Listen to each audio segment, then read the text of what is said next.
Hi guys, I am Malvika and I welcome you all to the Crystal All YouTube channel. So आज हम लोग chapter 3 पढ़ने वाले हैं जिसका नाम है social institutions continuity and change. तो सबसे पहले हम एक ओवरव्यू ले लेते हैं कि हमें पता तो हो एटलीस्ट कि हम इस चैप्टर में पढ़ने क्या क्या वाले हैं। तो ये हम एनसीईआरटी के अकॉर्डिंग ही चलने वाले हैं इसमें।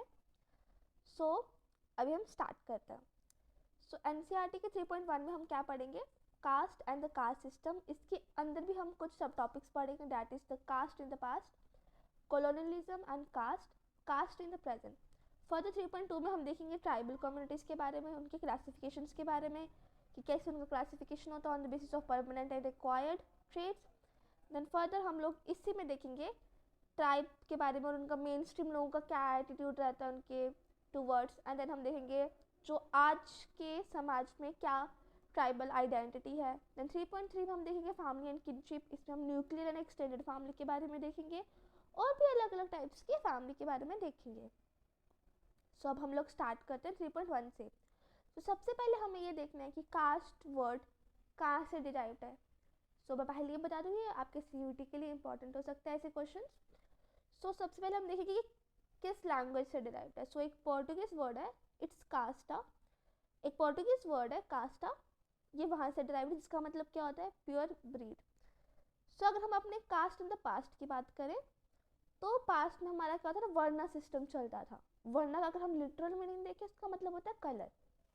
तो हमारे एंशिएंट इंडिया में क्या होता था, एक 4 फोल्ड डिवीजन रहता था हमारी सोसाइटी में, और वो 4 फोल्ड डिवीजन क्या था, ब्राह्मण्स, क्षत्रियास, वैश्यास एंड शूद्रास। कि पूरी सोसाइटी में जितने भी लोग थे ये इन 4 पार्ट्स में डिवाइडेड थे। अब देखते हैं जाति क्या होता है। जाति का अगर हम लिटरल मतलब देखेंगे तो इसका मतलब क्या होता है, kinds of anything, that is type of anything from non living thing to living thing. That doesn't matter कि वो नॉन लिविंग थिंग है कि लिविंग थिंग है, पर हर चीज़ का टाइप को हम क्या बोलते थे, जाति। बट अगर हम स्पेसिफिकली कास्ट सिस्टम के अकॉर्डिंग इसका मतलब देखें तो हम हिंदी में क्या बोलते हैं, कास्ट को हम लोग क्या बोलते हैं हिंदी में, जाति। सो ये जाति का हो गया। अब देखते हैं कि जो कास्ट सिस्टम है इंडिया में ये यूनिकली एसोसिएटेड है सिर्फ इंडिया से ही। क्यों? क्योंकि बाकी वर्ल्ड की कंट्रीज में हम देखेंगे, बाकी हम वर्ल्ड में देखें तो कहीं भी सिमिलर सिस्टम, मतलब एग्जैक्ट सेम सिस्टम एग्जिस्ट नहीं करता है। जबकि ऑब्वियसली कुछ सिमिलर सिस्टम्स तो होंगे पर एग्जैक्ट सेम की बात करें तो वो एग्जिस्ट नहीं करता है। अब हम लोग देखते हैं रिलेशनशिप, देखते हैं वर्ना और जाति के बीच में। तो ये बहुत डिबेटेबल चीज़ है कि क्या रिलेशनशिप है इनका आपस में, बट हम कॉमन चीज़ को लेकर चलते हैं कि जैसे कि वर्ना हमारे 4 है तो इनके 4 वर्नास के अंदर फर्दर बहुत सारी जातिज हैं। अब ये जातिज हैं रीजन टू रीजन वैरी कर सकते हैं, जैसे कि ये रीजन 1 है, ये रीजन 2 है, और वी कैन से कि ये JNK है एंड ये यूपी है। अब तो ऑब्वियसली ये पॉसिबल है कि जो कास्ट यहाँ पे है, जस्ट इमेजिन यहाँ पे कास्ट है, यहाँ पे कास्ट भी है, तो ये कास्ट यहाँ पे भी हो सकती है। बट अगर जस्ट इमेजिन कि माइग्रेशन नहीं हुआ इतना, पुराने ज़माने में इतना लाइक माइग्रेशन का नहीं था, तो उस टाइम पीरियड में इट्स नॉट नेसेसरी कि अगर ये कास्ट इस रीजन में है तो ये कास्ट इस रीजन में भी होगी, ऐसा ज़रूरी नहीं है ना। तो इसलिए हम बोल सकते हैं कि जो ये जाति है that can vary from region to region. अब ये जाति के अंदर भी फर्दर बहुत सारी सब कास्टेज हो सकती हैं, राइट। सो अब हम आगे देखते हैं वर्ण सिस्टम है कब का।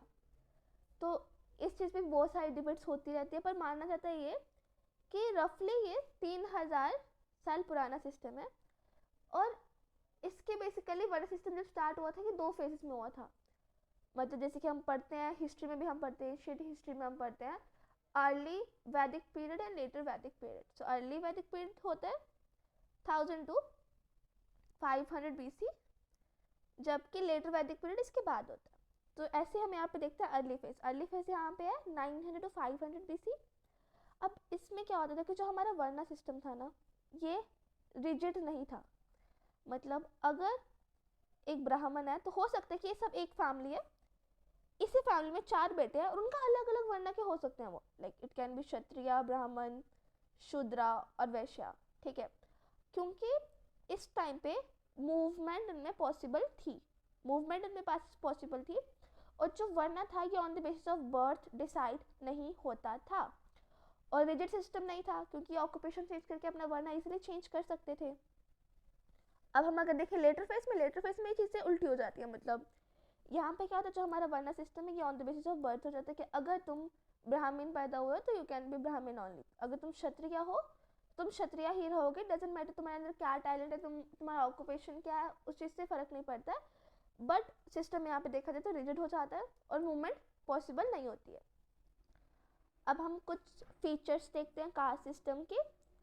तो कास्ट सिस्टम के फीचर्स देखेंगे तो पहला फीचर ये हो जाएगा कि it is determined by birth. जो कास्ट है ये हमारे बर्थ के बेसिस पे होती है। तो अगर हम देखें कि फीचर्स कहाँ पे मेंशन है, हमारे एंशिएंट टेक्स्ट में मेंशन है।